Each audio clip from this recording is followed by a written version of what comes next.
This is Sundry Sports for Tuesday, June 9th. We begin with Cowboys Wire from, what was it? I don't remember. Cowboys Wire brought to you by some newspaper. Top stories. Stashed away in year one, Cowboys defensive end Yelps could emerge in 2020. The Dallas Cowboys drafted 7 players and added 15 undrafted free agents in 2020, but 23-year-old second-year defensive end Jalen Yelps will also be among those looking to make a statement, looking to make an impression. Dontari Poe, strong like bull, quick like lightning, and something Cowboys haven't had in a while. The Dallas Cowboys are finally interested in chowing down an interplanetary system or two. Okay. Over the last decade and a half, the club has seemed... I know where you're going with that. Des Bryant invites Jerry Jones, Jason Witten to engage in protests. Thousands took to the streets for another weekend of protests in cities across the country. Among the notable gatherings was the protest in Austin. Blah, blah, blah, blah, blah. Tristan Hill's bad rap may be a bit premature. Shouldn't be written off yet. I read that yesterday.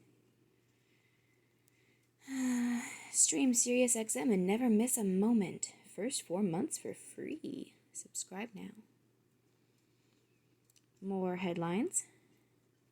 Cowboys news. No fan games could cripple Dallas's financials. Hill's second act. They had that on yesterday. Cowboys news. Elliott helped force Goodell's hand. They had that on yesterday. Dallas Cowboys blah blah blah. Face mask. Whatever. I would be more interested in an actual Dallas Cowboys face mask. Like, the kind that's on a helmet. Cowboys NFL players closer to returning, but protocol questions remain. Cowboys news, McCarthy back in Dallas, defensive line rotation, a major puzzle. Cowboys Tyrone Crawford hasn't been run out of town, so he might as well ball. Yes, they had that too. USA Today, that's it. Cowboys Wire brought to you by USA Today. Thank you, USA Today. The ESPN Daily, brought to you by ESPN. By Tori Barron, June 9th, 2020. Good morning. In the words of Maya Moore, it's contagious when one person decides to see someone else different than them or speak up for someone who doesn't have a voice. I think you see a lot of momentum behind people becoming more socially conscious and doing things about it. Cheers to continuing the momentum. Here's your ESPN Daily. Really, because that didn't sound like the introduction to a fucking sports newsletter. That sounds like the introduction to politics. Something political. Not, oh really, this?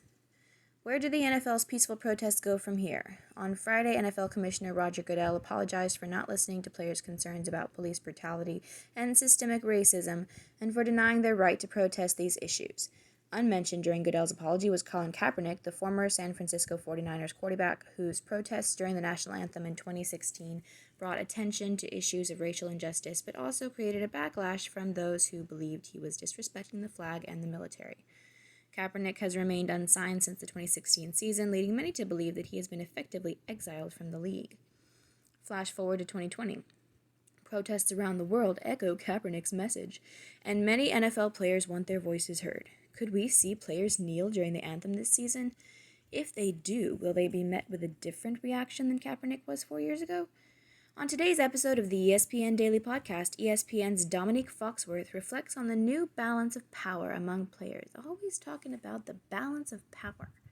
Owners and executives. Also, the Undefeated's Jerry Bembry discusses George Floyd's time as a high school 2-sport athlete in Houston and his athletic impact on the community. Of course.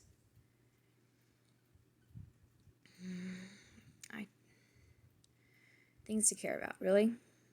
Caddy Confidential. The PGA Tour is set to return to action this weekend after the coronavirus pandemic forced caddies, like golfers, to be home for 13 weeks. That's good. So we decided it was the perfect time to put Michael Collins and Caddy Confidential back on the tee to find out what caddies have been doing with their time off. Hint, it involves golfing and hoofing their own bags to stay in shape. Are they apprehensive about their return? Yes, but perhaps not for the reason you would think. As one caddy explained it, Clearly, I don't want to get sick, but I'm nervous about contracting the virus and being told, hey, you're out again for another 2 or 3 weeks. I mean, I've had, like all of us, 3 months of zero income, and I don't want to extend that another few weeks. Understandable. How about the thing caddies are most looking forward to about getting back out there? The camaraderie. You don't realize how close the friendships you make are when you're out on the road with these guys. You take that kind of thing for granted, but I've had 3 months of no social interaction with my friends other than over the telephone, so I'm looking forward to seeing the boys, seeing my guy, and competing. The human aspect of golf, you don't really pay attention to it until it's ripped away from you. My closest friends in life are all other caddies or players or someone involved with the tour, and you don't realize that until you can't see anybody for 3 months. Bronny James versus high school LeBron. Are we really doing this? Taking Bronny James, who already suffers from the burden of an unprecedented amount of hype, and making direct comparisons to his superstar father? Yes, but before you roll your eyes too hard, the deck isn't stacked against Bronny quite like you might think. Paul Biancardi, ESPN's director of college basketball scouting, evaluated LeBron James as a high schooler and has had several opportunities to scout his son. With Bronny debuting at number 24 in our ESPN 25 rankings of the top sophomore basketball prospects released on Tuesday, Biancardi compared what he sees with the younger James to the skills his father demonstrated at the same stage of development. See, I told you this exercise wasn't unfounded. According to Biancardi, a main difference at this same stage is in their approaches. LeBron, who was the star of his high school team, would look to take over games with an aggressive style both within his age group and while facing older players.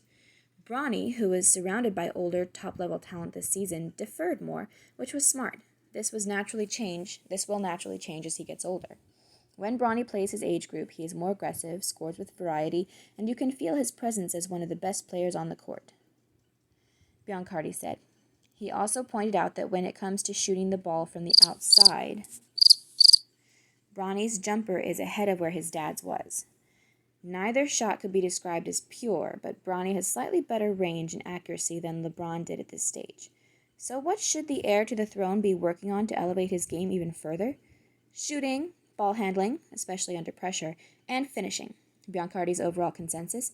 Based on his current performances against his peers with the same up-and-down moments all young players experience, Bronny is in a terrific spot.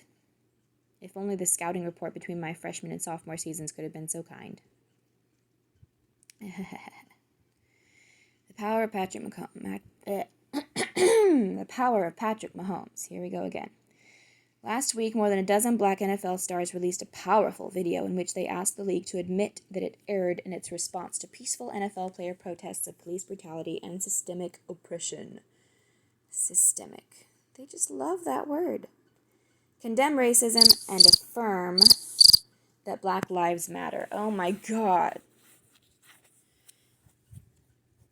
The NFL, of all places, not only obviously knows that Black Lives matter. To them, Black lives are extremely valuable. In an equally remarkable response only a day later, Commissioner Roger Goodell checked the items on the players' to-do list, even saying, Black Lives Matter. The stunning shift in the league's public stance on the protest. These people don't really understand that the actual organization of Black Lives Matter is not really just about saying that Black Lives Matter. They are for they want to destroy the nuclear family. They want to I forget all of it, but just look at their website. Their actual website. Look and see. They are not just about Black lives. As a matter of fact, what they believe, especially about what I said about dismantling the Western tradition of the nuclear family or something like that, that is obviously not good for Black lives. That is demonstrably, statistically, not good for Black lives. And yet all these naive people are jumping on that bandwagon because they don't understand. They haven't actually looked into it.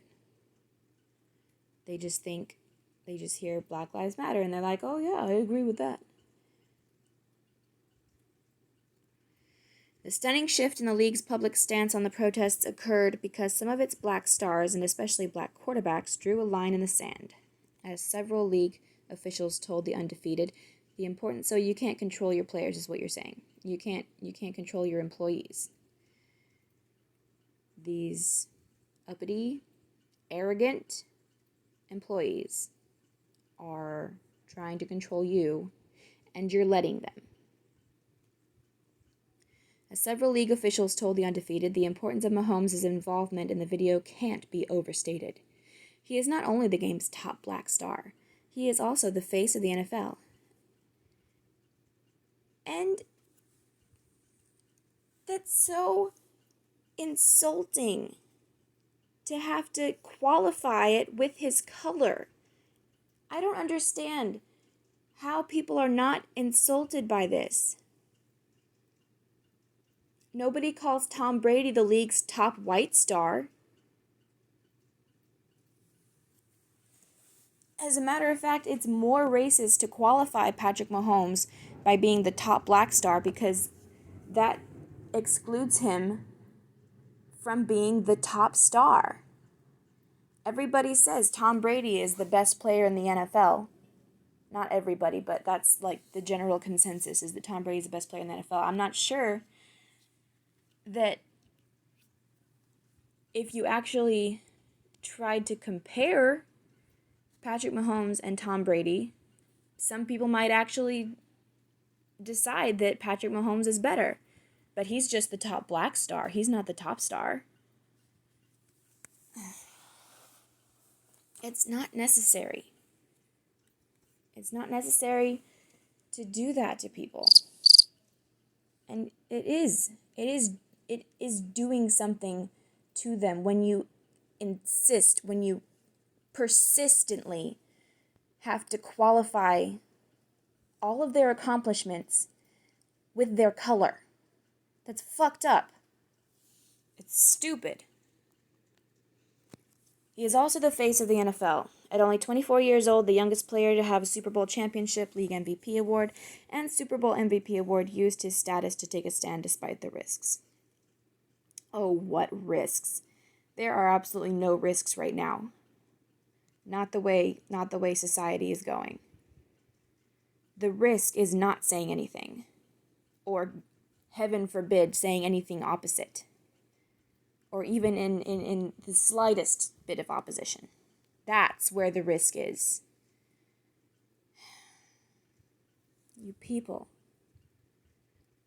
And when I say you people, by the way, I am talking about all the people that participate in this narrative, whatever color they may be.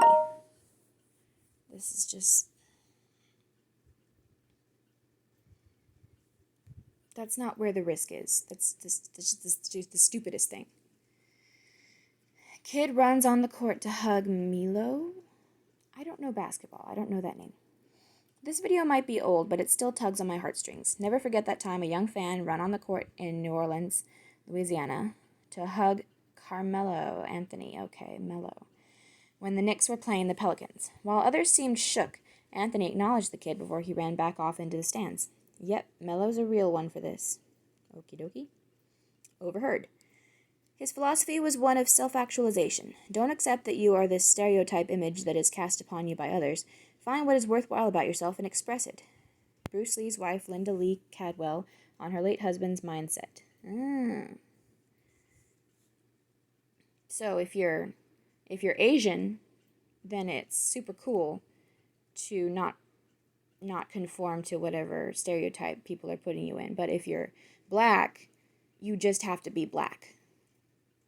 That's all you are. Remember when?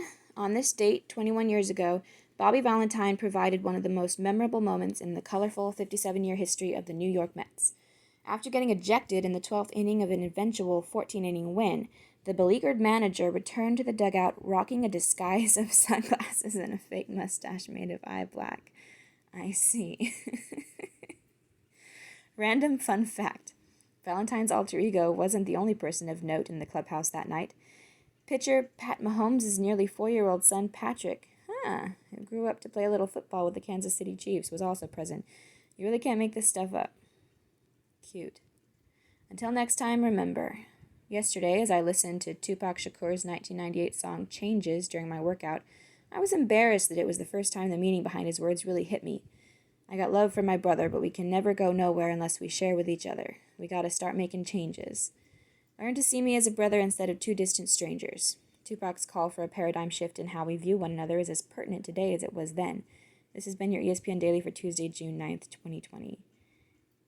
That's almost as bad as when Martin Luther King Jr.'s son, I think it was his son, tweeted a quote of his that, took it out of context and presumably was trying to justify the riots that were happening. When obviously Martin Luther King Jr. would not have been for this. Honestly, I don't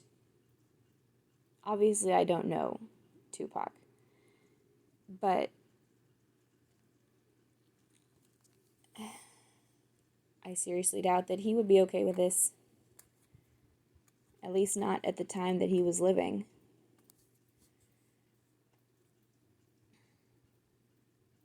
And this whole thing is not bringing people together. It is not causing unity. It's destroying people. It's dividing and destroying people. It's disgusting. It's disgusting how everybody that anybody listens to is just falling in line with this lie. And this is supposed to be sports. This is supposed to all be sports. I don't care if sports is veering into politics. When you talk about sports, it should still be about sports.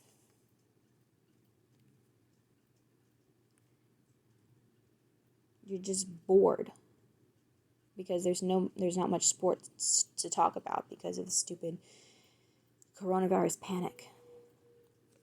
Yahoo Sports, read and react. NBA schedule key dates. Playoffs to begin August 16th. Vikes Dalvin Cook will hold out for a new contract. Dabo Swinney defends himself against criticism. Djokovic says it will be impossible to play U.S. Open. Return of the Anthem Wars. Guys, stop glorifying Kaepernick. He got everything he wanted. He's embedded with Nike. He's fucking rich. Everybody knows his name. A lot more people than did before. He got everything he wanted. Good morning. Late Sunday night, President Trump reacted to NFL Commissioner Roger Goodell's apology to black players for not listening to them sooner and his declaration that Black Lives Matter. Trump asked on Twitter if the NFL believed it would now be okay for the players to kneel or not stand for the national anthem, thereby disrespecting our country and our flag. Good question. On Monday, Michael McCarthy of FrontOfficeSport.com cited leak sources that confirmed, yes, indeed, it appears the NFL will allow players to protest during the anthem. No discipline will be enacted, a source said.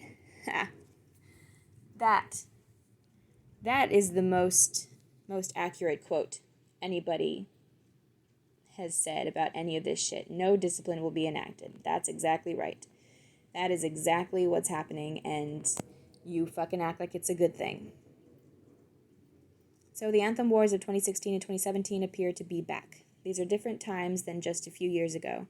The scope of protests are bigger, and the diversity of the protesters broader following the death of George Floyd.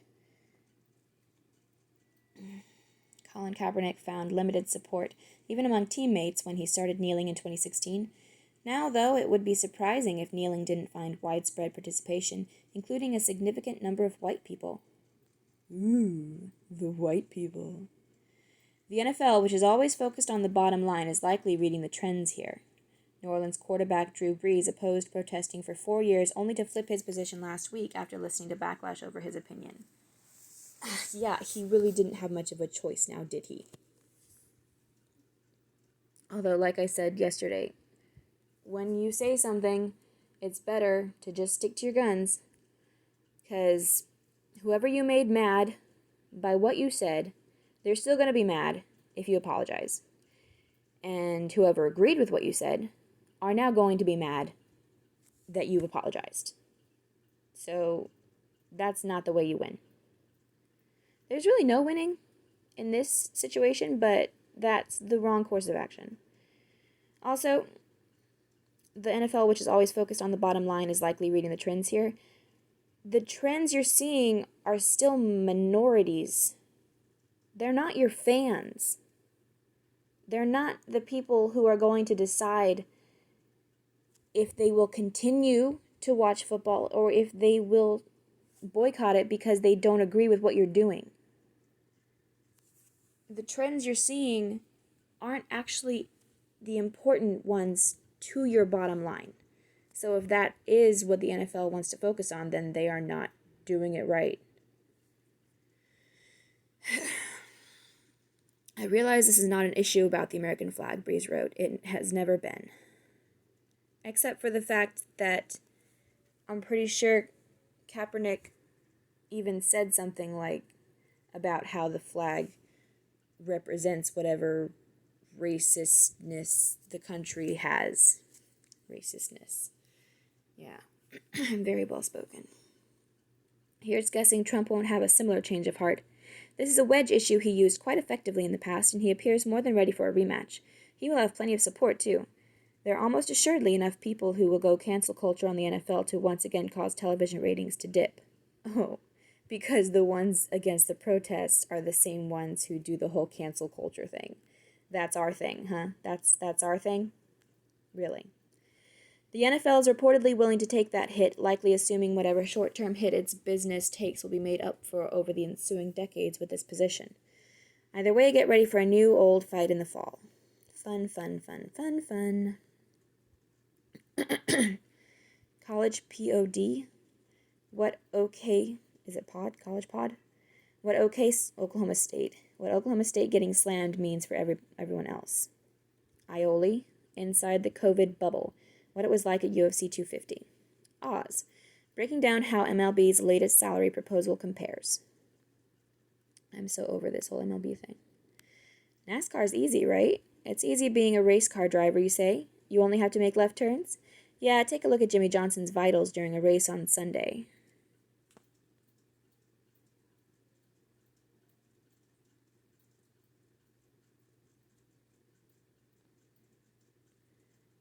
Hmm. 171 beats per minute. Calories, that's calories burned. 2,558. Holy shit.